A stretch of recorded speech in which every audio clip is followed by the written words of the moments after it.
இன்றைக்கி நம்ம பார்க்க போகிற டிப் வந்து பார்த்திங்கன்னா இந்த வேக்ஸ் ஸ்டிக் தான்.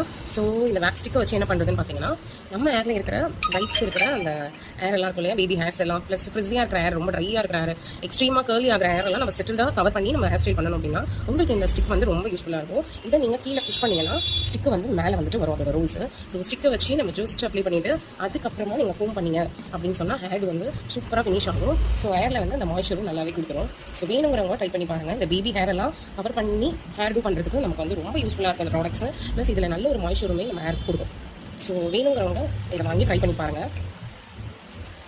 இது பாருங்கள், அந்த ஃப்ரிஸினஸ் எல்லாம் போயிட்டு நம்ம ஹேர் வந்துட்டு நல்லா சூப்பராக இருக்கும் ஃபினிஷிங். இப்போ இவ்வளோ ஷைனிங்காக அந்த ஃப்ரிஸினஸ்லாம் இல்லாமல் இந்த பேபி ஹேர்ஸ் எல்லாம் கவரேஜ் ஆகிடுச்சு பாருங்கள். நிறைய பிரைட்ஸ்க்கு பார்த்தீங்கன்னா இந்த கீழெல்லாம் வந்து குட்டி குட்டி முடி வந்து இருக்கும். ஸோ எங்கேயுமே நீங்கள் ஹேர் வேக்ஸை வந்து நல்லா இப்படி அப்ளை பண்ணிவிட்டு அதுக்கப்புறமா நீங்கள் கோம் பண்ணிவிட்டு ஹேர் டூ ஃபினிஷ் பண்ணிங்கன்னா சூப்பராக ஸ்டிக்கையாக அங்கே போய்ட்டு அது ஒட்டிக்கும். உங்களுக்கு எந்த ஒரு டிஸ்டர்பன்ஸும் இருக்காது. நம்ம இந்த மாதிரி இங்கே இருக்கிற ஹேர் வந்து கவர் பண்ண முடியாமல் நம்ம எவ்வளோ அதில் ஸ்ப்ரேஸ் யூஸ் பண்ணாலுமே அது வந்து கவர் ஆகாது. ஸோ அங்கேயுமே நம்ம இந்த வேக்ஸ் ஸ்டிக்கை யூஸ் பண்ணி சூப்பராக கவர் பண்ணிக்கலாம். இந்த மாதிரி குட்டி குட்டி பேபி ஹேர்ஸ் இந்த ஃப்ரண்ட் போர்ஷன்லையுமே நமக்கு அதிகமாக இருக்கும். ஸோ அங்கேயுமே நம்ம ஈஸியாக கவர் பண்ணுறதுக்கு இந்த வேக்ஸ் ஸ்டிக் அப்ளை பண்ணிவிட்டு நம்ம ஈஸியாக கோம் பண்ணி அதை வந்து கவர் பண்ணலாம். ஸோ அந்த இடம் வந்து பார்த்திங்கன்னா ஈஸியாக நமக்கு கவரேஜ் ஆகிடும், ஷைனிங்கும் சூப்பராக இருக்கும்.